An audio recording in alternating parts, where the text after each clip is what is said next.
Македонската карате федерација денеска одржа пресконференција на која ги презентираше впечатоците од Европското првенство кое се одржа во Израел. Како што е познато, нашиот каратист Дејан Недев во дисциплината борби го освои златниот медал со што ја освои титулата европски првак. Недев вели дека доколку не беше повредата која ја обнови токму на ова првенство, успехот на нашите каратисти во Ерусалим ќе беше уште поголем.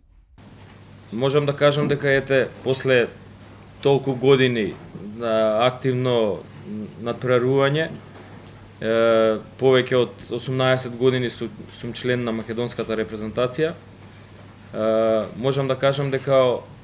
од европските надпреварувања ова е мој најголем резултат. Прв златен медал во сениорска конкуренција и сум презадоволен и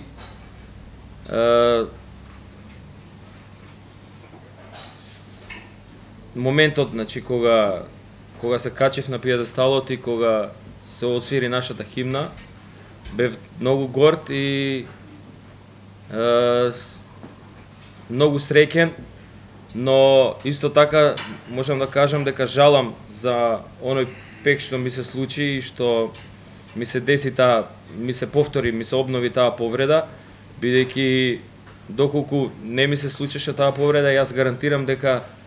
и во дисциплината фукуго, ако не златен, ќе освоев сребрен медал, и во екипно борби, каде што настапивме ја, Кристијан, Алјош и Мате, дека ќе совладавме и Полска и ќе бевме и во екипна конкуренција европски прваци.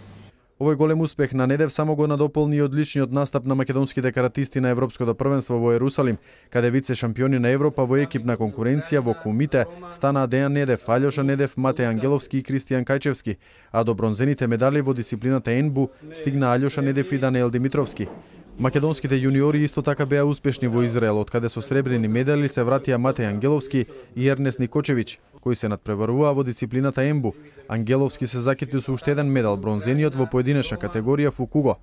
Инаку директорот на Агенцијата за млади и спорт Лазар Поповски утре организира прием на каратистите по повод освојувањето на европската титула во традиционално карате од страна на Дејан Недев и успешните настапи на останатиот дел од репрезентацијата на последното европско првенство во Ерусалим.